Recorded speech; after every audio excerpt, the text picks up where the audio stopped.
Welcome, welcome, welcome. We are back. Another day in the market. Hope everybody's doing well. What's up, LF Bell, Barasan, SPAK, Laid Back, JS. Trying to clear my throat. So we're doing what's up, Lebere. Sorry if I mispronounced that. How's my voice like already gone? Great. But yeah, a lot's going on. Fun stream tonight. A lot to talk about. This is one of those streams. This is one of those streams tonight where opportunities are finally really presenting themselves. On Sunday, I was talking about the overall market was starting to show some bullish variables. Had a good week so far.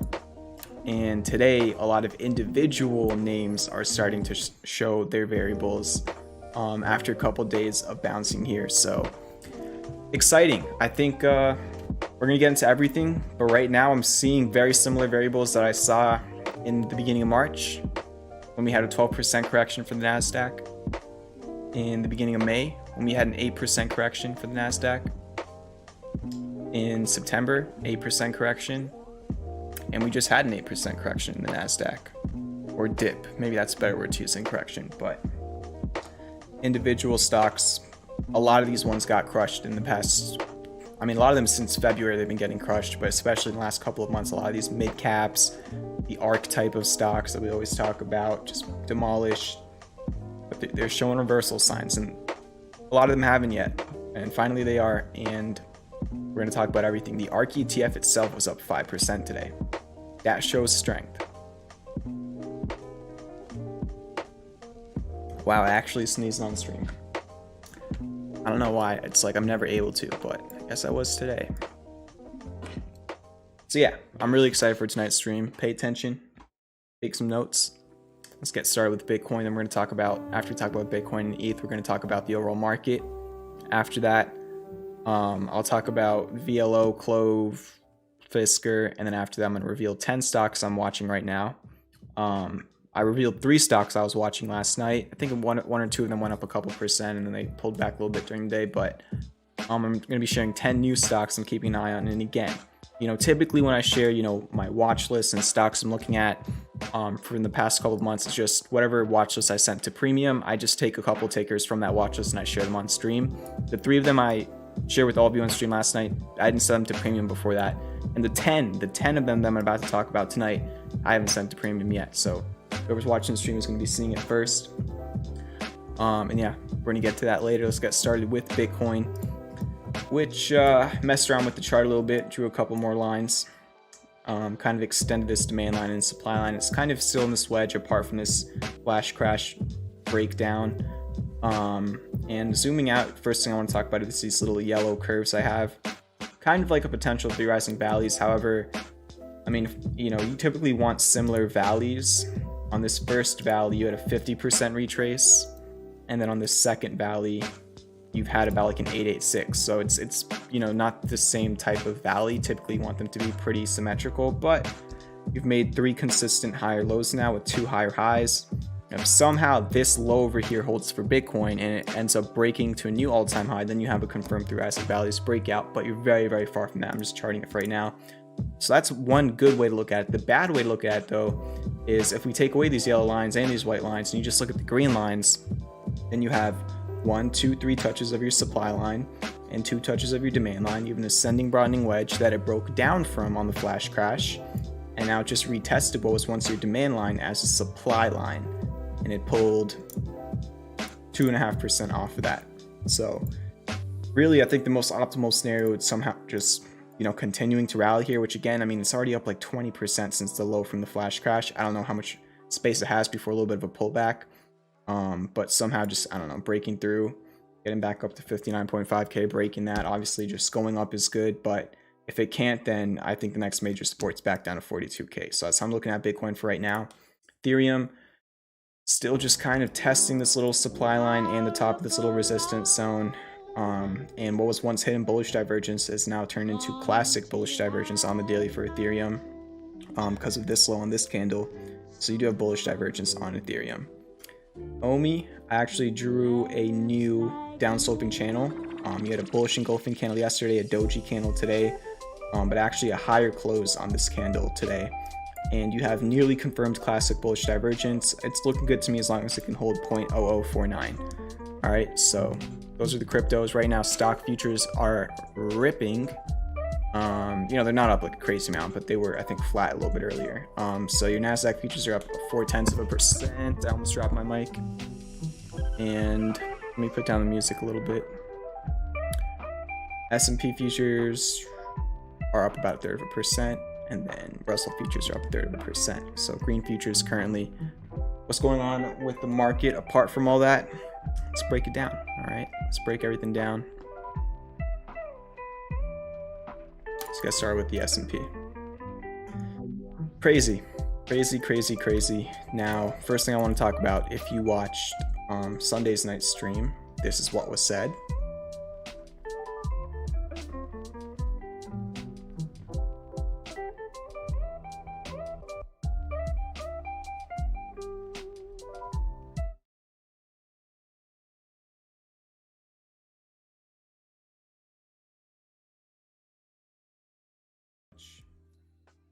All of these high volume bars for the SPY is when you had bottoms. I tweeted this out earlier today. It's very clear. All of these bottoms were around the same volume that we have right now on the SPY. Okay, off the low on Friday towards the end of the day, we saw a 1% bounce. So we're getting a little bit of life towards this 450 level on the SPY. Not a whole lot of life though. We're not really making higher highs or anything. If anything, we just made a lower low. Last Friday, we actually broke under that 450 level for a little bit, but we did close above it, and you pretty much just closed right around that previous all-time high. So in my eyes, you're still kind of testing that previous all-time high, trying to see if you can find support around that area. You know, it's a little bit under. It's 450 instead of 454. That is 4 points, but it's what, 1% difference? 70% difference. So that's the daily for the SPY.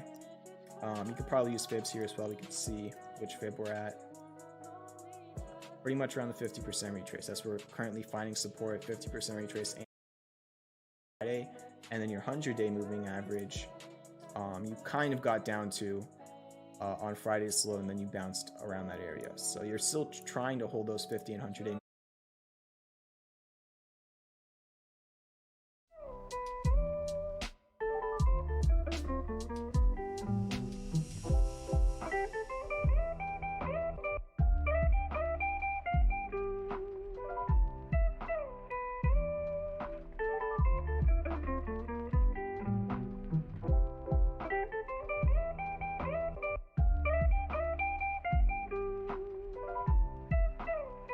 What a day for the S&P. It was up 2% today.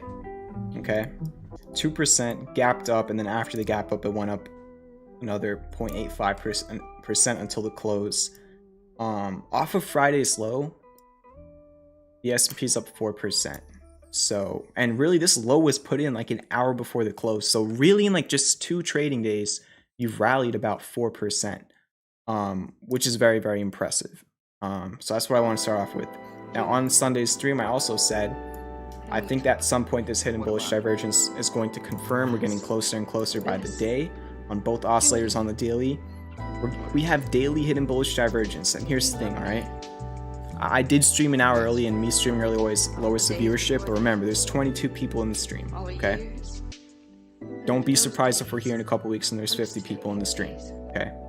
And that's not me throwing shade. It's just how emotions work. It's just, we've experienced this whole year.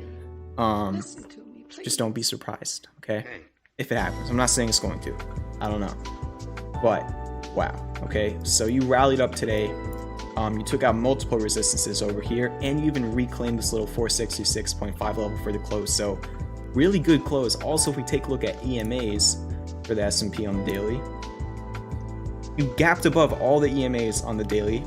Up to the 50, I think is my highest EMA that I have. So the 5, the 10, the 20, and the 50, you gapped above all of those, and you even broke the next level. So really big strength. Just looking at moving averages, okay? Now, what else? We talked about that volume. Remember, we were saying on all these high volume spikes is where you were seeing bottoms in the market. We talked about that on Sunday, and we also saw that once we started rallying, you get that kind of drop in volume until the next spike. Well, you could see between yesterday and today, you're dropping in volume now. Okay, so we're getting those signs on the S&P 500. All right, now if we go over to the 4-hour chart, you get a nice just large green candle on the first 4-hour. Your MACD's on its second bar of being green. So I'm gonna go to the 1-hour a little bit later, but that's your daily and 4-hour for the S&P 500. Okay, now we're gonna take a look at the Russell 2000, which also gapped up today. It gapped up to this resistance level and opened right there, and then at the open it rallied off this level. Now 222, it's not the clearest of levels, but you have some resistance over here, a little bit of support here, some resistance over here, some support there, resistance. Like if you really zoom in, you could see there's a lot of highs and lows in terms of daily candles at this 222 level.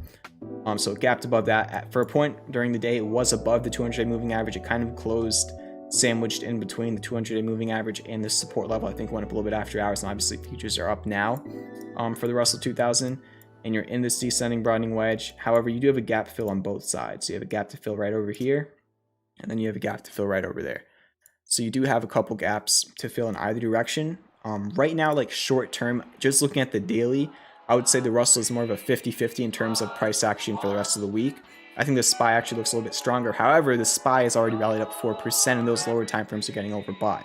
Okay, so keep that in mind. And then what else were we talking about? So I just showed you the Russell and the SPY on the daily. Let's go back over to the SPY and look at the 1-hour. Let me take this off the chart for a second. And yesterday, we were talking about how the SPY was testing a breakout on the 1-hour at the close. I even put this in the Discord. And then you could see you obviously broke out when you gapped up 1%. So you broke out of this descending broadening wedge on the SPY, right? All good. Well, flashbacks, okay? This is the same exact thing that happened in September. Same exact thing. You had a descending broadening wedge on your dip, which then in turn turned into a bearish harmonic, okay? Now take a look at this. This is a 1-hour chart. Descending broadening wedge, you broke out of it, but only to create a bearish harmonic. What happened over here? This was September. I'm sure a lot of you remember this. We had the inverse head and shoulders, a descending broadening wedge, and it turned into a bearish harmonic, right? 886 blew right through it. The 1.13 blew right through it. And that's interesting. We're getting pretty much the same exact signal. We have the same type of volume, same type of descending broadening wedge, same type of XABCD formation. But the last time you had a bearish harmonic on this 1-hour chart, it didn't play out at all. I actually lost some money playing puts like in this whole entire range. So this time around, I'm just looking at it with an open mindset. We're towards the end of the year. We're only like 1% away from all-time highs after being 5% away from all-time highs last Friday at the low. So yeah, look at how similar that is. Even if we go to the Russell 2000 on the lower time frames, you also have a bearish harmonic, and you can see you are curling a little bit at the PCZ of that harmonic, and then on the SPY, we go to the 1-hour, you did curl a little bit at the PCZ, the 786 of this cipher. Again, the C.6% off, but you get the same exact thing on the XABCD, and you did get that pull at the 786 on the SPY, and then on the 15-minute, I think it was the 886 on the Russell. No, the 1.13. So you are getting like reactions there, but we'll see what happens. So really, just looking at the SPY and the Russell, you've already bounced really quickly in 2 days, which means I wouldn't be too worried or anything if we had even 2 red days this week. If tomorrow and the day after we're red, or if tomorrow's green and then Thursday and Friday we're red, whatever it is, I think a good amount of the work has already been put in. It was just put in very, very quickly. So I don't know where you go from here necessarily, but just how you've set yourself up, even if we do have a little bit of a dip to make a higher low and consolidate a bit, I still think that this is a very, very strong bottom, okay? And I did put out a tweet at these levels saying this looks like a short-term bottom to me. Obviously, we had the stream on Sunday when I was talking about all the technical variables and how I thought that the media was just spreading a bunch of FUD. You were here, you were here. So we have all of that. You could even look at the NASDAQ, gapped up today, and also I was talking about this earlier. Take a look at this, all right? Take a look at this. 8% decline in beginning of May, 8% decline in September, 8% decline on this dip. All right, now take a look at something else. Let's go from this swing high down to this swing low. Where did it run up to before it pulled back? The 1.618 golden ratio. Let's do the same exact thing again. From this swing high, the start of the correction, to the actual bottom, Where did it go to? A 1618. Okay. If that is to happen again, that takes the NASDAQ up to 17K. That's about 8% higher than where it currently is. If what happened the previous 2 times we had the same exact amount of a drop happens again, you have 8% upside on a measured move for the NASDAQ. I'm not saying it's going to, I'm just bringing up variables. All right, so we have all of that. And then of course we have the ARK ETF, all right, which we talked about, that 89 level. I think on Sunday night, it bounced off that level on Monday. Today you gapped up, you closed up 5%, which is one of the best days for the ARK in a long, long time. I'm not going to try and look through all the candles, but really, really good day. Let's go over to the 4-hour chart, okay? Let's go over to the 4-hour chart for the ARK ETF. Descending broadening wedge. It needed more data. I didn't really see any patterns on the ARK. We talked about that last night, but now you're starting to see this come together. You have a couple touches on the supply line and the demand line, and you're butting up against it. What happened when the S&P did that? Let's go back over to the 1 hour. It was right over here. Boom, it went up. So we'll see if the ARK can follow and break out. It's just kind of 1 day behind for right now, I guess, even though it was up 5% today. But ARK's bouncing. You could also see the volume rising up until the final day of the drop, and then between yesterday and today, the volume's going back down a little bit. We're getting a bunch of signals. We're getting a bunch of signals now. Put out this tweet earlier today. Your favorite guru calls stocks. I call the whole market. Well, didn't call anything, but presented the variables for a bounce at the exact lows using TA on 4 major dips this year. First one was March 4th, 12% decline for the NASDAQ. Second one was May 12th, 8% decline for NASDAQ. This one was like actually like almost to the dollar. It was actually crazy, the May dip, or correction, not dip. Then we had October 4th, okay? If you were here back then, do you not remember me talking about the harmonics on the 1 hour chart? We had the sharks, we had the crabs. We were also talking about how the NASDAQ was backtesting, or whichever one this is. And then we were also, on top of all that, talking about the descending broadening wedge on the S&P 500, which we now just broke out of again.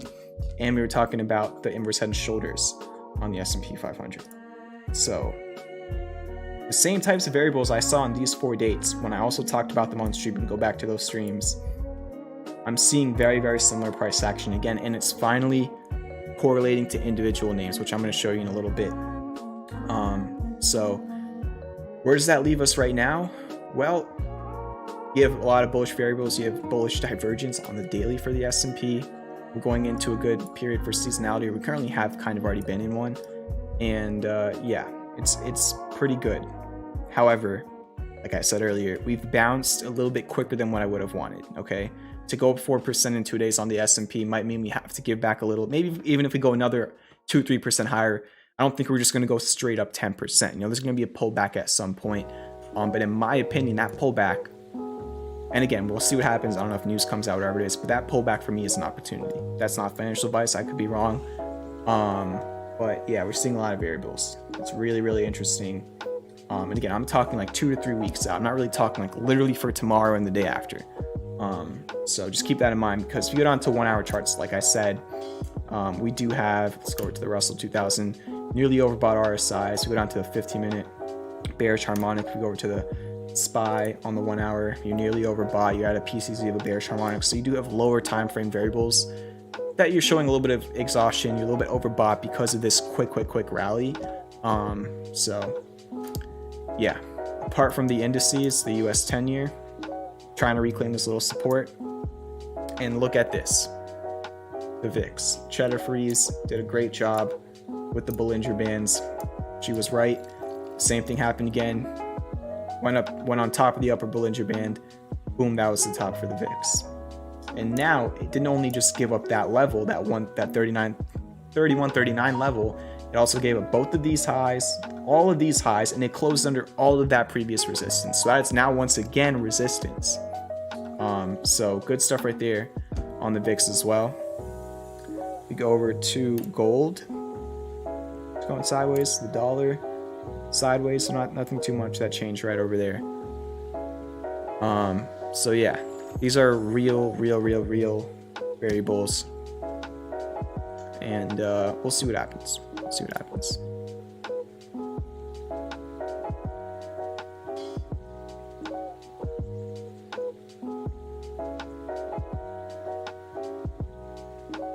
KTF says, I knew today's stream was going to be one of those flashback episodes. The guy says, oh boy, one of those. If you were here on X Day, I was extremely bullish streams. It's very rare that I'm as direct as I am in, like, for example, this stream tonight, in terms of how everything is looking. You know, most of the time I'm like, it could do this or do that based on what happens next. Look at the support resistance, keeping an open mind. Right now, it's like, I am saying the same thing with the lower time frames, but I'm just telling what the variables are. You're a little bit overbought on low time frames, but your higher time frames are really looking like they did 3 other times this year, which led to amazing rallies. The types of rallies where we went from 20 to 50, 60, 70 viewers because of everything just going up and money coming back into the markets. Yeah, make sure to join the Discord. Cheddar Freeze just dropped the link in the chat. The guy says, where's that guy who said we'll dump 10%? Is the dump still on? Need to load up on puts while they cheap. I know what you're talking about. I'm not going to say their name. Again, everybody has their opinions. Some things happen, some don't. I could be wrong. It is what it is. Bearish harmonics often, yeah, bearish technicals in general often underperform in a bull market. So let's talk about CLOV now. Up 6% today. On Monday, I shared this on Twitter. This resistance it was testing since I think Friday morning. Tested it twice, rejected it, tested it right at the close as well on Friday. Then it was testing it on Monday, and it broke it. And there was only 2 little levels on above that. Broke 451 and broke above that. Next level is 5. I think it closed at 460, but it got up to 480 today. So very, very nice move there as well for CLOV. Let's break down what's going on with CLOV. If we take a look at the daily, all right, it's broken this supply line. This supply line right over here has been broken for CLOV on the daily. You have 1, 2, 3, kind of like 4 touches. It gapped above that resistance today. Also, interesting. Remember when I brought up this new wedge I was kind of visualizing last night on stream? Again, this is, you know, it only really matters if the 392 low holds, but, you know, just comparing this, I kind of used the top of this candle, the bottom of this candle, and it lined up with yesterday's candle. Just interesting to see that the day that you tap that demand line, you gap up and you're up 6% at the close the next day, and at one point CLOV was up 10% today. Just saying, if you watched last night's stream. Also, we were talking about how CLOV is oversold. It was at its lowest RSI level. If we go over to the 4-hour chart, not much you can do, but we did also talk about the MACD crossing over to green last night for CLOV. And then finally, we even talked about this 4-hour hammer. And then on the 1 hour, we talked about the pin bar. The quadruple classic bullish divergence was literally confirmed at the low. We talked about the descending broadening wedge. It just really upsets me when people say TA is fake when literally this happens. And again, I said all this before the market bounced and the ARK was up 5% in one day. We talked about this yesterday, right? So, and again, we're working with a low amount of variables. There still is not a lot of variables from a technical standpoint that's like super high probability. But with what it had, it was only bullish. And there you go, nice moves. Pulled back a little bit when the Russell pulled back towards the end of the day. Still in the descending broadening wedge. We'll see if it can put in a partial decline now, which pretty much just means it'll, if it could hit the supply line before hitting the demand line, you have a partial decline, which gives you 70% chance of a breakout. So nice variables lining up there for CLOV. We're going to come back to it later when we do a premium day trade recap. Apart from CLOV, let's talk about Fisker. Yesterday we talked about how it bounced off the 200-day moving average, went up again today, up 6%. Hidden bullish divergence is once again developing on the daily. On the 4-hour, the hidden bullish divergence is nearly confirmed. Not much though, still not much. It probably made about a 70% retrace. And I just don't see much of a pattern, you know. Maybe this on the 1-hour chart. A little bit of a mini bear flag, but again, you know, it's literally only needs to go up like, why is this not working? Why is that not working? Just needs to go up like 2 or 3% to break on top of that. So I don't know. I just still don't see a lot of high probability technicals on Fisker for right now. We'll see if they come at some point. So now let's move on to the title of the stream, revealing 10 stocks I'm watching. This was not in the watch list sent to premium members. This is I just did more scanning. I did scanning over the weekend. I did scanning yesterday. I did scanning today. I'm just scanning so much because I'm seeing these variables on these different indices. And now when I'm scanning, you know, a couple weeks ago I was scanning, it was pretty hard for me to find a lot of good looking charts. Today I was just typing in names. I didn't even have to use a scanner. I was just thinking, haven't looked at Snapchat in a while. Let me throw that into my watches. And like, I went through probably 40 charts just, you know, off the top of my head, and like 10 of them, like pretty much 25% of them were really interesting. So we're going to talk about all of those. One other thing I want to talk about that I forgot to talk about when I was talking about the market. Look at this. Okay, look at this. Look at the SPAK ETF. It's not a coincidence, right? 1 time, 2 times, 3 times, 4 times, 5 times. TA was fake 5 times in a row, which is exactly why it bounced at this level. And yeah, just another thing. It's another speculative index. I'm saying that. No, I'm not. I don't know if that's. I don't want to use that word actually.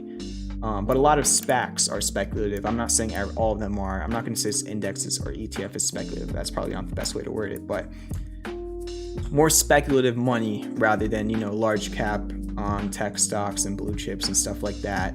You get what I'm saying. And for the same exact level for the 5th time now since this was created last October, it's bounced. Okay, this was November dip. I think that was around election last year. This was the May dip when the Nasdaq dropped 12%. This was the August dip. This was the October dip. And then there you go again. That's another thing to keep an eye on.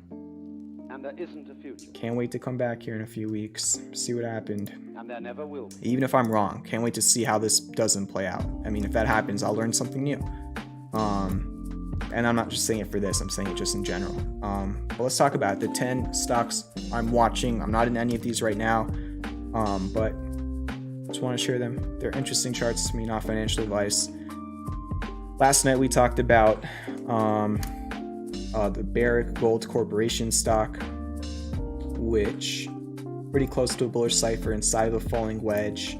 And then on the weekly, kind of like a 3 rising valleys with classic bullish divergence. This is one of them we talked about last night. Another one we talked about last night, which was up 5% today at one point, is SWN, this ascending triangle with hidden bullish divergence, and this bullish bat break over the 200-day moving average. Weekly chart has an ascending triangle and an inverse head and shoulders with hidden bullish divergence.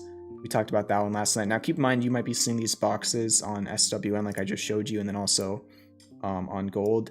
They're not swings for right now. They might be swings tomorrow. I'm just trying to see if maybe the market can give back a little bit after the very, very quick rally before I put out some new swings.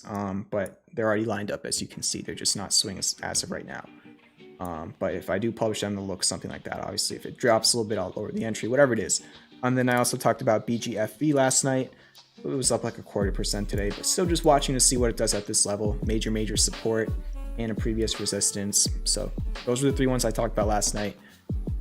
Let's talk about 10 more tonight. Okay, let's talk about 10 more tonight, and we got to get started. Like, somebody call like Picasso or like Andy Warhol.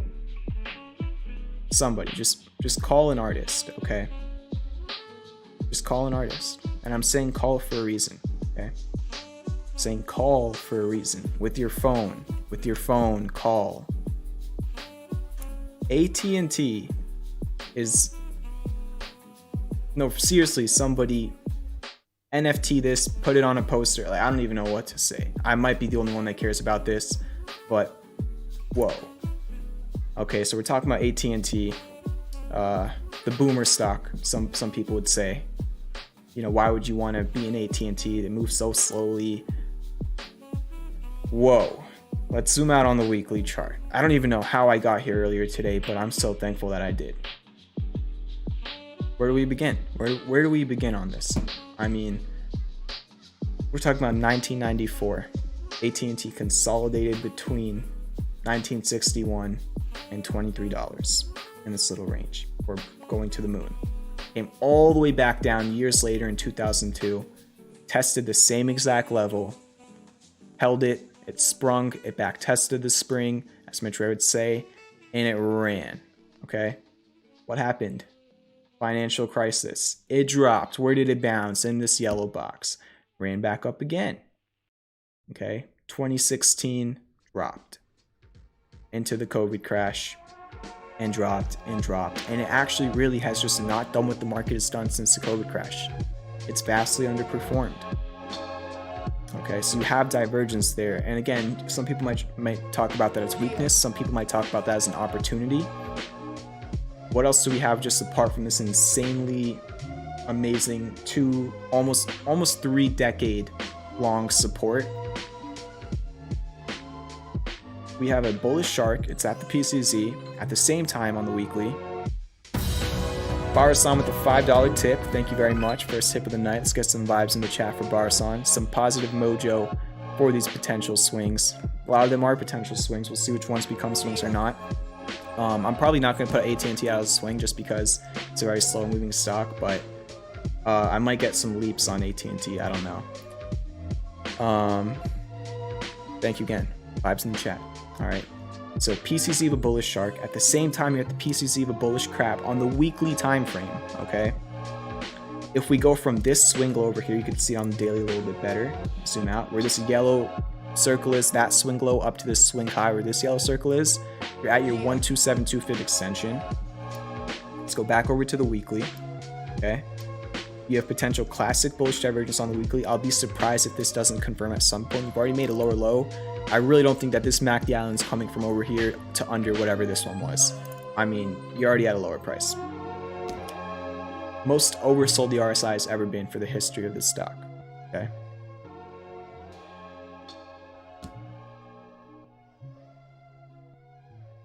Maybe someday people will care. Maybe after it goes up 40-50%, people will care. But not before, most likely. So, yeah. For longer term investors, lower risk, higher reward opportunities, potentially. I mean, this is a weekly chart. This is, you know, historically one of the safer stocks in the market. Obviously not recently. 5G. It's a big market. Some recent news. Oh, this is actually even more, but I didn't even see this.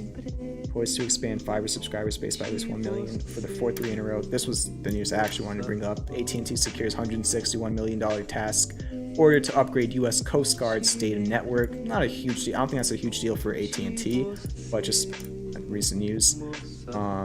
Yeah. I don't know. I swear, if it was like February, if it was like January, February, I feel like everybody'd be going crazy looking at a chart like this. I guess that's just how things are at this point, but very interesting to me.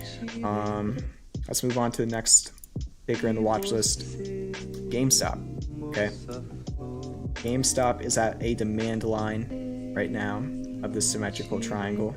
Not really symmetrical, but of this triangle. It does have earnings on December 8th. I feel like GameStop just had earnings. According to TradingView, it has earnings on the 8th of December, which GameStop has earnings tomorrow.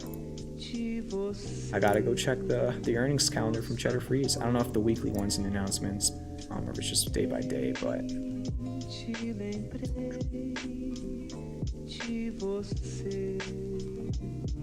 there we go. December 6th, December. Oh, it is tomorrow after the close. GameStop does report.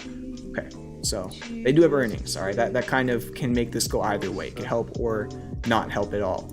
But you're just at demand line and also hit horizontal support. You could see this little 166 level from this low and this low. It's kind of bouncing there again. Very simple, just a demand line and a horizontal support at the same time. It's not the highest probability chart that I see right now, but it has potential to maybe increase its variables over the next few weeks, maybe depending on how earnings go. AMC, not much on the daily, just wanted to give an update on the 1 hour.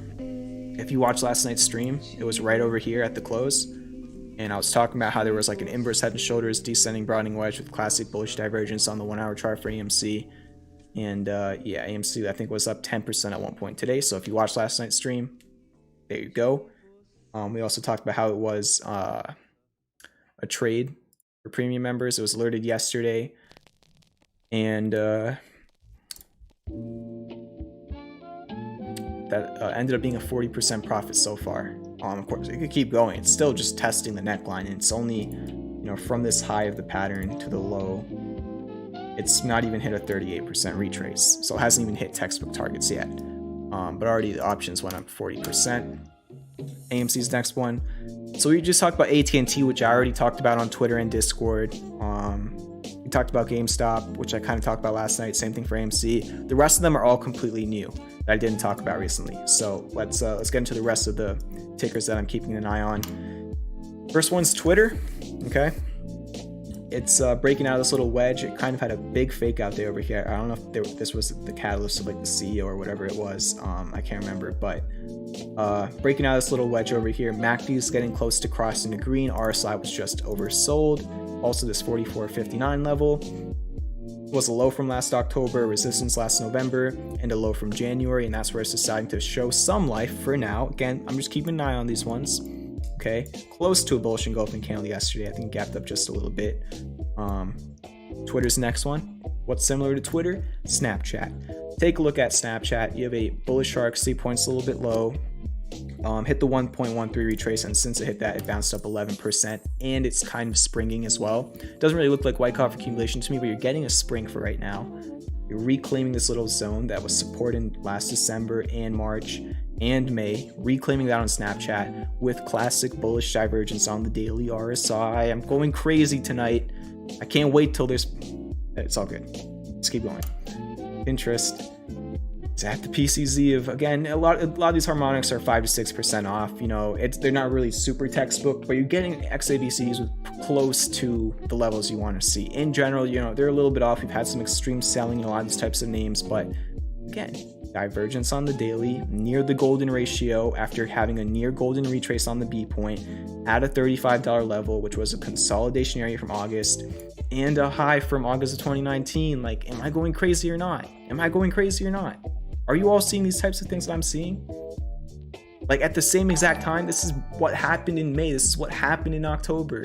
Florida Nick with a $50 super chat. It says, regret oversleeping today with a SPY put today, not financial advice. And I don't even know how you put a laughing emoji in the message. Maybe if you super chat from your phone.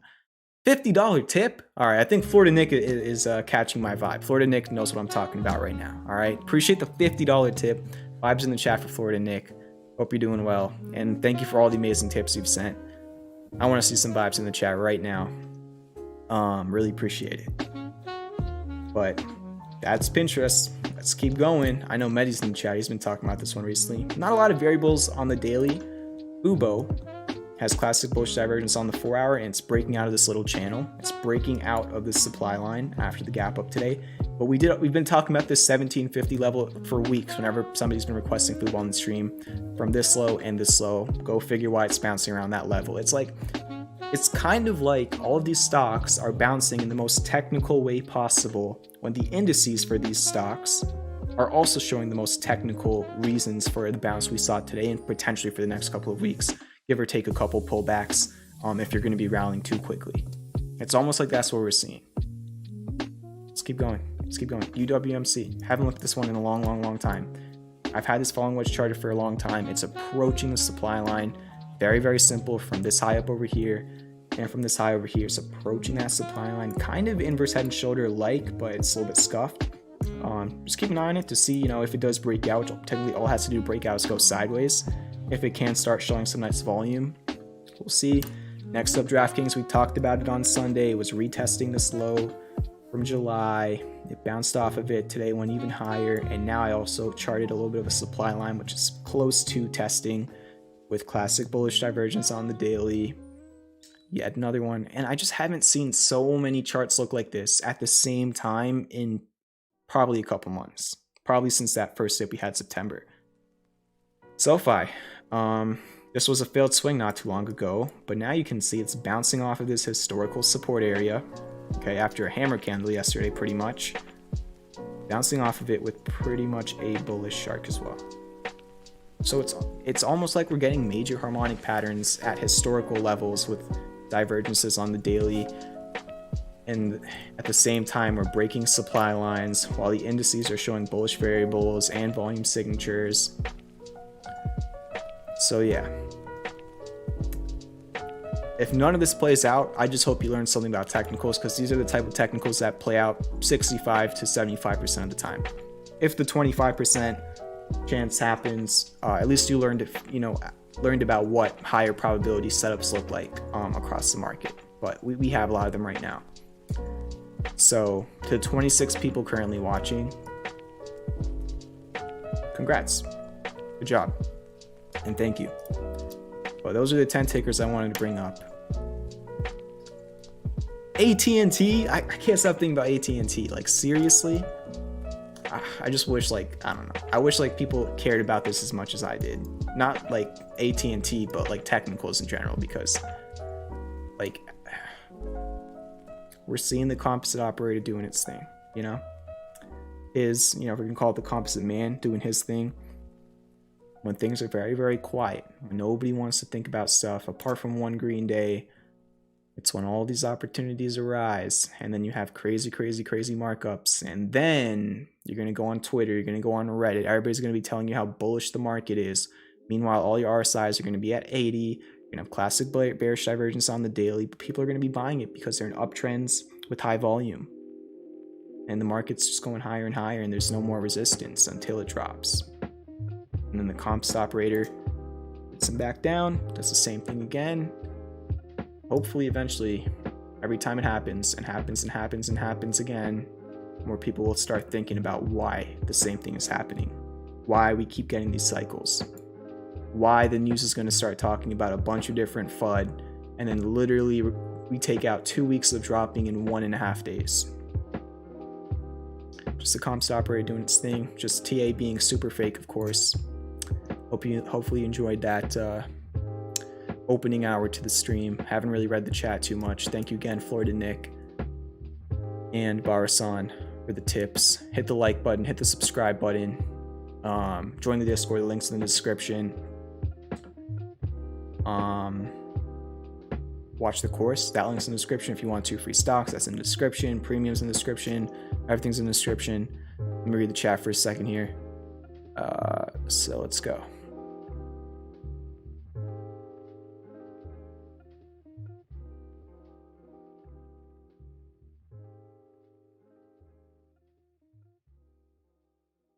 But also keep in mind, with all of this, these are just reaction lows. We're seeing our first signs of bounces after, for a lot of these stocks, months of selling off, right? So we're just seeing our first initial, I think you could call them type 1 moves, reflexive bounces. But we're not really seeing the double bottoms, the confirmation lows, the reversal lows, the type 2s for right now. And again, like I said earlier, since we did just rally 4% and now we're showing a bearish cipher on the 1 hour chart for the S&P 500 and we're nearly overbought, even if it does pull back, what happens then is you put yourself in a situation where all these stocks that I just showed you that are having their initial rallies, right? If they are to pull back because the market drops again, because it works both ways, the indices and ETFs will represent these stocks, then you're going to get those double bottoms. If you don't get the double bottoms, you still just get really good variables and they could play out right away. Even if we do pull back, then you put yourself in a situation where you have not only bullish variables across the market, but one of the easiest ways to manage risk on a lot of these different names, because literally, if you're playing a double bottom, you could be entering here and your stop loss could be right here, and your targets could be all the way up there. Like, wow. It actually reminds me a lot of December going into January a year ago. December going into January a year ago. It reminds me of that. That's really what all this reminds me of. And that's when the ARK went to its all-time highs, up until February. That's when the Russell had its big high in March. Leading up into that, obviously, I'm talking about this type of rally, right? It's crazy. At least I think so. And again, it's not a certainty. I look super excited about all these variables, but I'm excited in the fact that we're seeing clear opportunities. I'm not in a mindset where, oh my gosh, 100% everything's about to go up and I'm about to get so rich.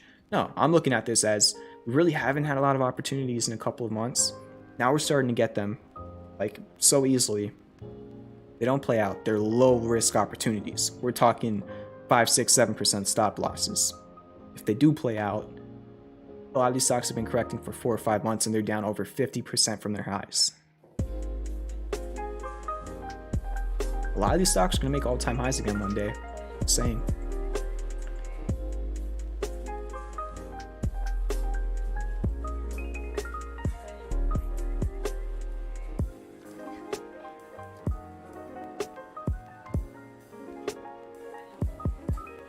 Fisker was added to the CNBC Next Generation 50 Index. I did see that. Really cool. How do you play this AT&T sub stocks plus leaps? I'm not going to be touching shares of AT&T. If I do play, I'm going to be playing leaps most likely. Yeah, I already looked at them. They're pretty cheap. Not financial advice. Yeah, that's a good point. The guy says T has been in downtrend for years. Would be nice to see some higher lows first. That is a good point. For me personally, it's pretty much at its support zone, so I'm just going to stop myself. If I even do get into AT&T leaps, I'm just going to stop myself out if it breaks the support zone. But you could do it either way, whatever works best for you. $25 tip. YouTube still half. They certainly did, or a third, or whatever it is. What's up, Medi?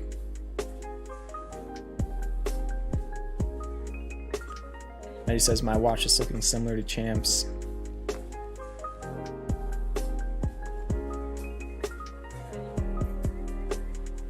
Better Freeze one that says when the time comes to buy, nobody wants to, but people are. There are, you know, it might not be retail traders, but there are people buying these bounces. That's why a lot of these stocks we're looking at bounce today, you know.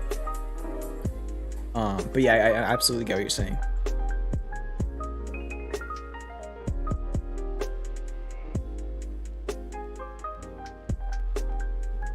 Have a go in Florida. Thank you again for the tip, and hope you have a nice dinner. All right, so I'm not going to be doing ticker requests tonight because we've already gone through so many charts. What I'm going to be doing now is going over 2 more trades. So last night on stream, one second. Here we go. All right, last night on stream, we talked about this Ford red trade, which was the first trade of the week in premium from options. We talked about that. We talked about the IWM calls, and those ran 117%. We also talked about AMC calls last night on stream. Those ran 40%. And if anybody was watching last night's stream, you remember I was also saying there was one option yesterday. So I shared IWM, AMC, and CLOV all yesterday. And I said there was one option I wasn't going to be talking about last night on stream. I wanted to save it for tonight on stream because what happened yesterday was these CLOV calls, right? I'm going to go over CLOV first, but I'm going to explain to you what happened with those calls. And then after that, we played IWM puts today. 70% potential returns right there. So let's go back over to trading view. All right, we're going to start off with CLOV, and then we're going to talk about IWM. Okay. So CLOV, here's what happened on the 15-minute. Alrighty, let's go. Actually, go down to the 5-minute. Okay. So, you need to get a timestamp on this.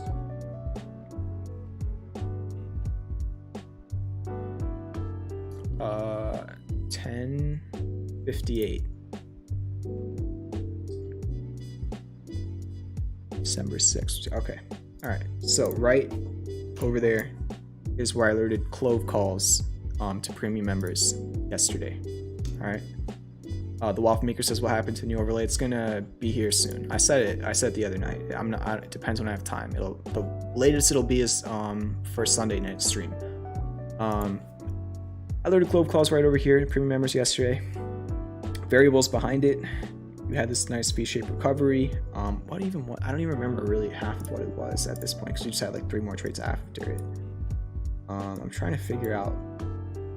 Just do like kind of. All right, there we go. All right, so yeah, you had the quadruple classic bullish divergence. We talked about this on stream. You had the descending broadening wedge. We talked about that on stream. We had the bullish pin bar as your first candle of the day. Okay, so this was yesterday when I literally remember. It was around right over here. So I saw that bullish pin bar over here with a nice volume, And literally the candle after was the 1 hour candle that I alerted CLOV on. Now what happened was, alerted right over here, so back down to the 5 minute, and you can see CLOV itself, the stock, went up 5% yesterday, right? Same day, went up 5%. The calls dropped 15%. So it was a very weird situation. You know, stock went up since the price of the alert, or stock went up since the time I alerted it by 5%. IV was not over 100%. The Greeks didn't look anything. There wasn't anything that looked weird on the Greeks. I still don't know. It looked like a lot of the OTM part of the calls chain was just red, even though it was rallying, and it was just very weird. So yesterday, CLOV closed what it must have been right over here. It was still up, you know, maybe 2% since when I alerted it, but the calls closed down 15%. Now in premium, I mark trades as wins on the sheet if they go up 20% first. I mark them as losses if they go down 20% first. So it was down 15%, not 20%. And then finally, thankfully, what was once a resistance, this yellow box, flipped into a support. It gapped up and it just ran. And at the highs over here, the CLOV calls that were alerted, where this green arrow is, we're up 100% the day after. So it worked out. It was a little bit weird for a second there, but the larger move came in, and 100% profit on those potentially. But like, again, I talked about the descending broadening wedge on stream, talked about the classic bullish divergence. I talked about this resistance over here last night on stream. I also tweeted this out. I already showed you the tweet of me tweeting this out earlier yesterday. You had a break, you had a hook, and you had a go. These are the same technicals I always talk about.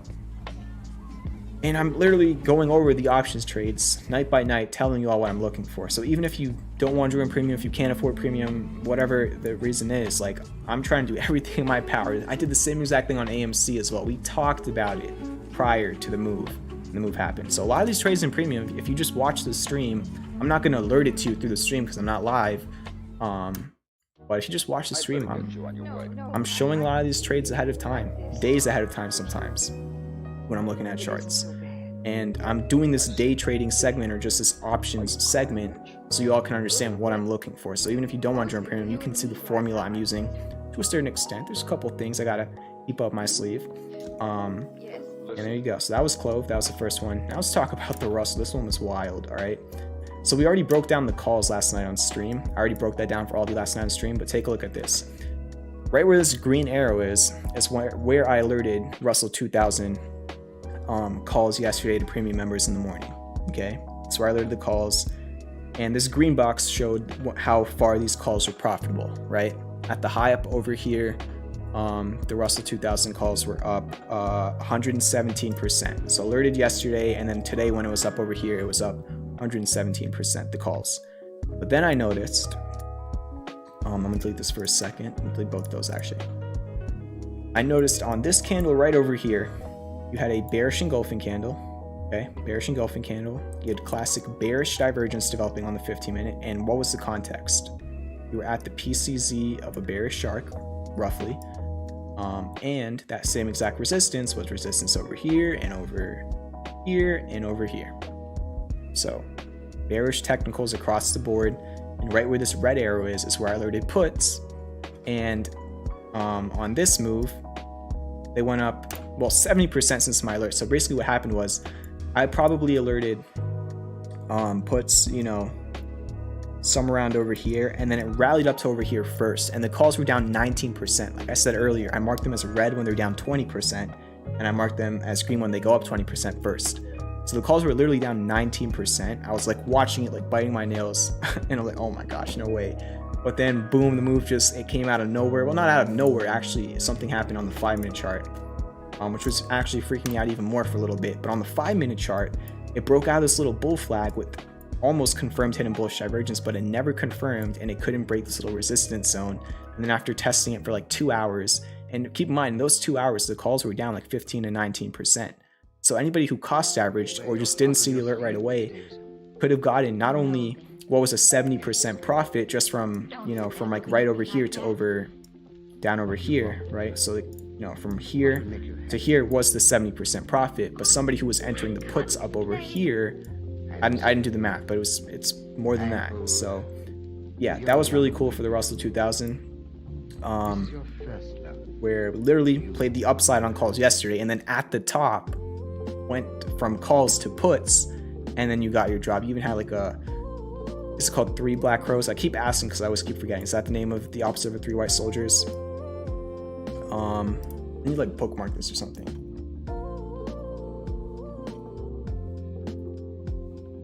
Yes, it is Black Crow, sorry. So yeah, that was cool. So pretty good week so far. I put out a message in the Discord earlier today.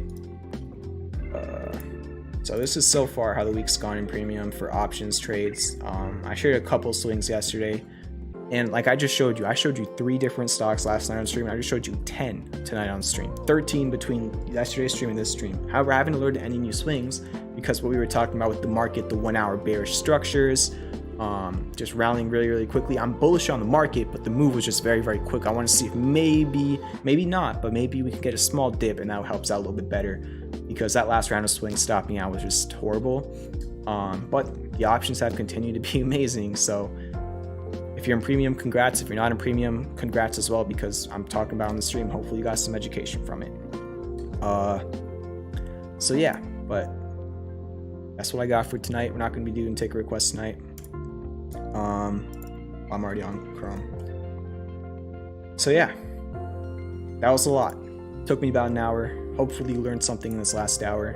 There are 22 people watching the stream. Really appreciate it. And pat yourself on the back. These are the times when most people want to look away, you know, apart from today. But opportunities are there. We'll see what happens the next couple of weeks. Have a good luck. Have a good day trading tomorrow. Have good luck. I'll see you tomorrow night on stream. I don't know if it's going to be at 8 p.m., 9 p.m., 8:30, but I'm just kind of all over the place currently. So I'll see you then. Just join the Discord and you'll get a heads up. All right. Peace out. That's it.